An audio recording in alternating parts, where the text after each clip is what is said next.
Alright, I think we're live. I hope I'm live.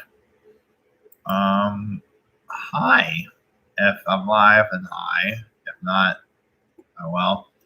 I just finished watching Fear Street Part 2, 1978, and I got some really weird thoughts about it. First though, there will be spoilers. So you don't want spoilers or anything, click off the stream, and don't watch until you watch the movie. Because I can't really review this without getting into spoiler territory. So you've been warned. Spoilers. There will be spoilers for 1978. So click off the video, watch the movie, and come back here. Tell me how you thought. I thought this installment was really, really good.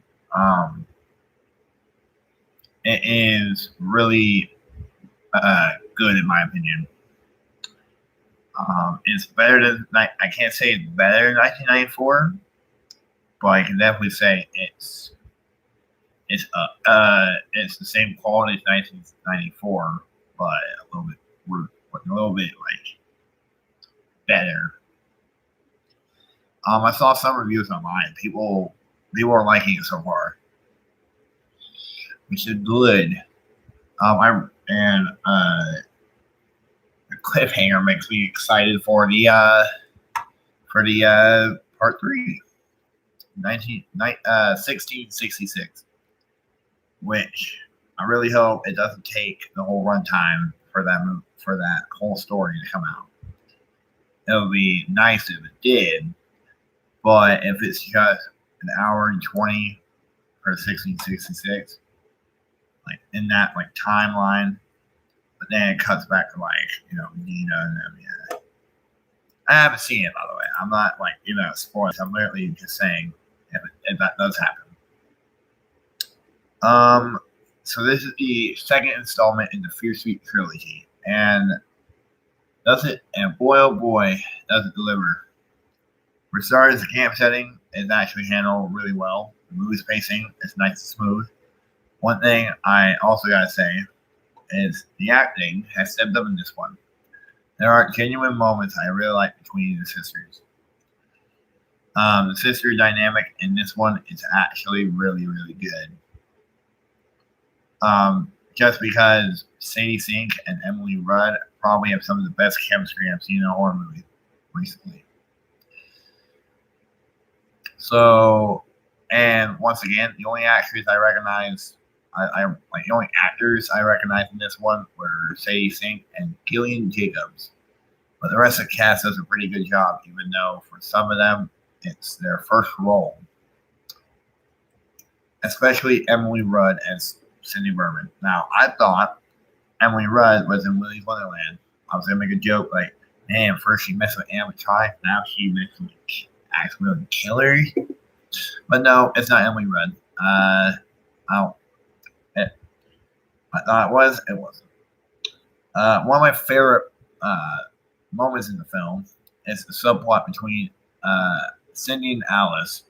Emily Rudd and Ryan Simpkins' chemistry is honestly what makes this movie one of my favorites so far. Out of the whole trilogy so far.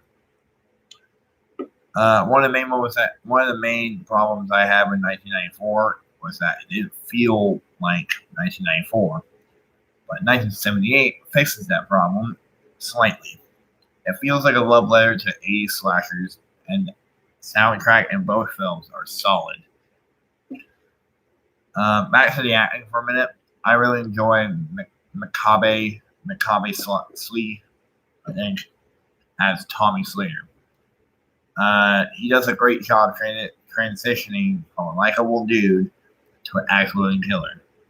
I'm looking forward to seeing him in part 3 since he's credited for part 3.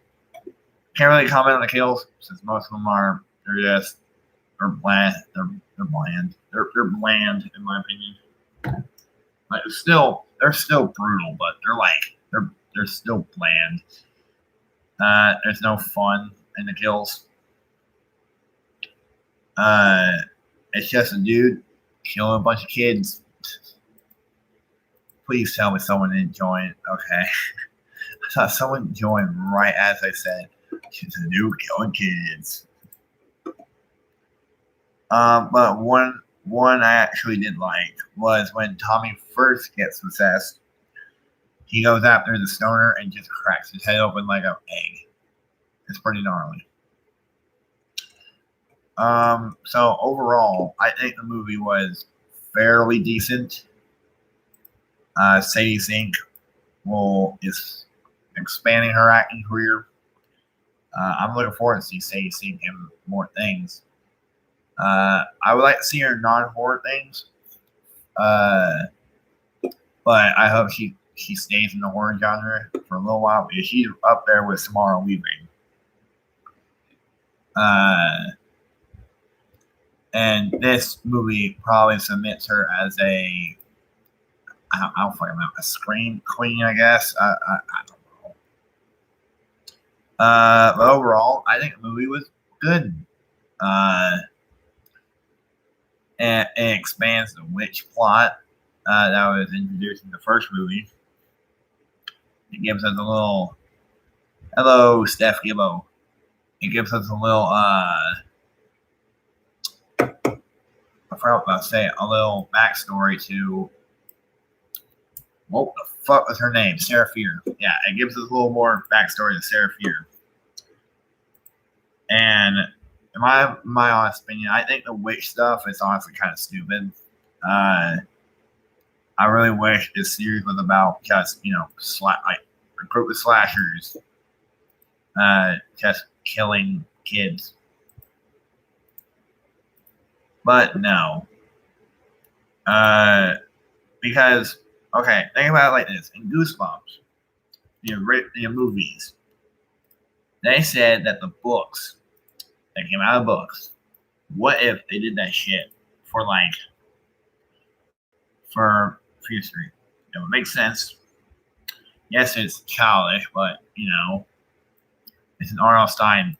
It's an R.L. Stein book. Like the witch stuff is fine. I have no problem with witch stuff. I just wish it was. I wish it wasn't just like slasher like killed from previous murders. Yeah, witches. What? No. Okay. But yeah, I really wish it was something other than witch stuff because that's, in my opinion, overused in slashers or in fucking what?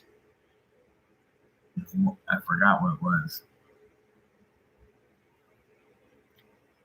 Like witch stuff is overused in the horror genre as a whole. The only movie I can think of is the fucking Hatred.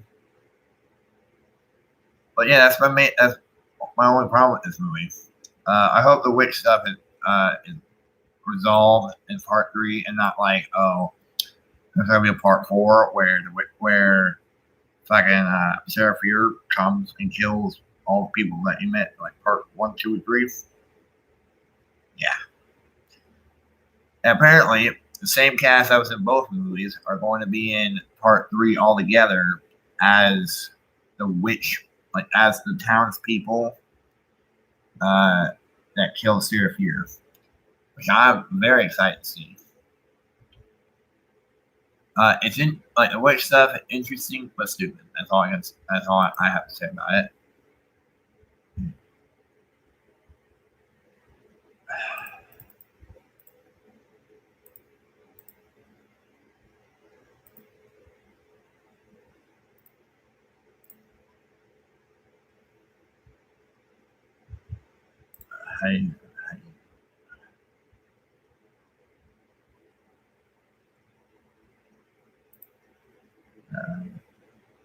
There we go. Yeah. One of the main. So that's it. That's all I have about it. That's all I thought about the movie. So I think I rank Fear Street Part 1 a 8 out of 10. I'm gonna give this one a good solid 7. It's a solid 7. It has great acting. The camp atmosphere is great. The kills, they're pretty good. The character dynamics between